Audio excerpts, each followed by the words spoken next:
Sir Syed Ahmad ফ্রান্সে ভ্রমণ করেছিলেন।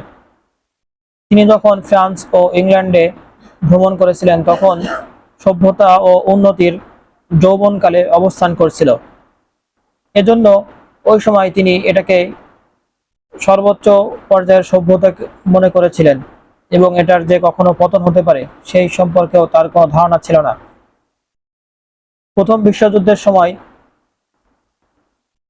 ইউরোপের যে অবস্থা হয়েছিল সেটা যদি তিনি সচক্ষে দেখতে পারতেন তাহলে তিনি বুঝতে পারতেন যে কোনো সভ্যতাই চিরস্থায়ীভাবে টিকে থাকতে পারে না, বিশেষ করে পশ্চিমা সভ্যতাও সেরকমভাবে টিকে থাকতে পারবে।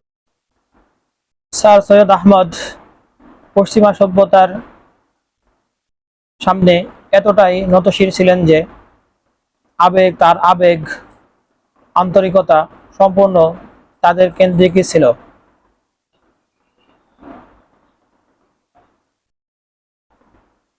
তিনি নিজের আকীদা অনুযায়ী কোরআন পাকের ব্যাখ্যা করতেও দ্বিধাবোধ করতেন না। যে এজমা রয়েছে এবং তাওয়াত রয়েছে সেগুলোকে অস্বীকার করে বসতেন এবং তার মন গড়া একটা কথা বলে বসতেন। এসব কারণেই সৈয়দ জামাল উদ্দিন আফগানি স্যার সৈয়দ আহমদ খানকে নাস্তিকদের দলভুক্ত করেছিলেন। যদিও স্যার সৈয়দ বারংবার একথা বলেছিলেন যে তিনি ইসলামের প্রতিরোধ করছেন, তথাপি তার প্রতি অযথা নাস্তিকতার অপবাদ দেওয়া হয়েছে। স্যার সৈয়দ বলতেন তার চেষ্টায় যে বর্তমান সময়ের মুসলমানদের জন্য এমন একটি রাস্তা সৃষ্টি করা যে রাস্তায় চলে তারা ইসলামের উপর স্থায়ী থাকে এবং নতুন জীবনকে গ্রহণ করতে পারে, যা সাধারণ বিজ্ঞানের উন্নতির কারণে প্রকাশ পেয়েছে। তিনি শুধু পাশ্চাত্য সভ্যতার উপরে প্রভাবান্বিত ছিলেন না, বরং সে অনুযায়ী শিক্ষা ব্যবস্থাকেও পরিবর্তন করতে চেয়েছিলেন। পাশ্চাত্য সংস্কৃতি ও মেজাজকে গ্রহণ করবার ভীষণভাবে তিনি জোর দেন।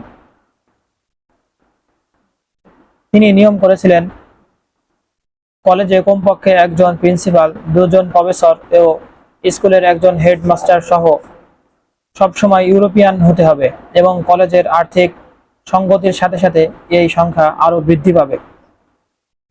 প্রথম পর্যায়ে মুসলমানগণ তাদের কোমলমতি শিশুদেরকে সেখানে পাঠাতেন। তারা এই শিক্ষার ভয়াবহতা সম্পর্কে আঁচ করতে পারেননি। পরবর্তীতে যখন স্যার সৈয়দ আহমদ খানের শিক্ষানীতি যে ভয়াবহ রূপ ধারণ করলো এবং ইমান ও আকীদার বিরুদ্ধে চলে গেল, তখন মুসলমানগণ সোচ্চার হলেন এবং তারা পদক্ষেপ নিলেন এবং ইংরেজি শিক্ষার বিরুদ্ধে তারা কথা বলতে লাগলেন।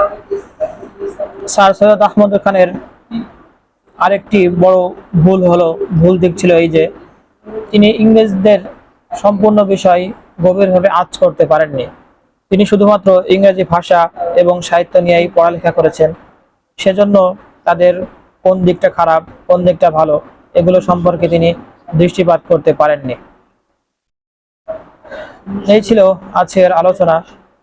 আপনাদের সবার সুস্থতা ও শুভকামনা কামনা করে আজকে আমার এই বক্তব্য সমাপ্ত করছি। আসসালামু আলাইকুম ওয়া রাহমাতুল্লাহি ওয়া বারাকাতুহু।